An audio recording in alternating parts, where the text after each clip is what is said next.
దైవ మర్మములు. సహోదరుడు భక్త సింగారి అనుభవంలో దేవుడు ఆయనకు బయలుపరిచిన మర్మములను అనుదినము పంచుకొనుట.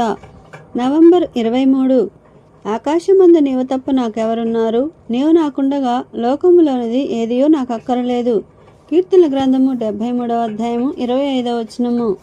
కొంతమందికి ప్రార్థన సులభముగా రాదు. మొదటిలో నా సంగతి కూడా ఇట్లే ఉండెను. ప్రతిదినము గంటల కొలది బైబిల్ చదివేడివాడను. సినిమా మొదలైన లౌకికమైన వాటి మీద నాకుండిన సరదా దేవుడు తీసివేసెను.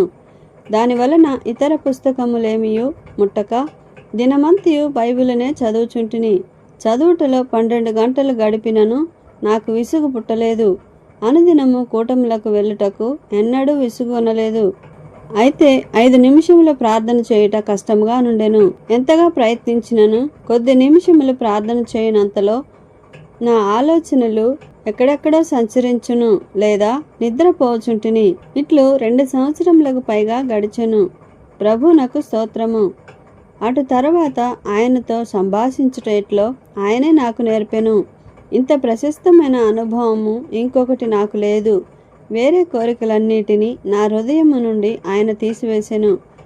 ఆయనను సమీపించినప్పుడల్లా ప్రభువా, డబ్బు గాని జ్ఞానము గాని మరింకేది గాని అడుగుటకు నేను నీ దగ్గరకు వచ్చి ఉండలేదు. నన్ను ఎక్కడైనా ఉంచుము, ఎక్కడికైనా పంపుము. అయితే నేను నీతో ఉండవలెను, నీతోనే, మరి ఎవరితోనూ కాదు.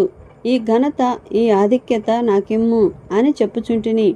ఆ దైవ సాన్నిధ్యమందు నీవు ఎప్పుడు ప్రవేశించుదువో అప్పుడు వెంటనే ఆయాసము, భయము, చింత సమస్తము ఎగిరిపోవును. నీ భయము, నీ కష్టము ఎట్టిదైనను, నీ గాయములు ఎంత బాధకరమైనవైనను ప్రభు అయిన యేసుక్రీస్తు చెంతకు పోయినప్పుడు ఇవన్నీ ఆయనతో చెప్పుకొనుము.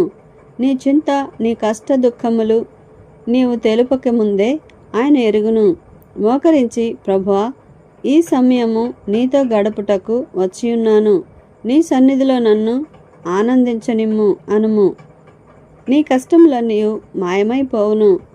నీవెంతో నూతనపరచబడి ఆశీర్వదించబడిన వానిగా మోకాళ్ల మీద నుండి లేతువు.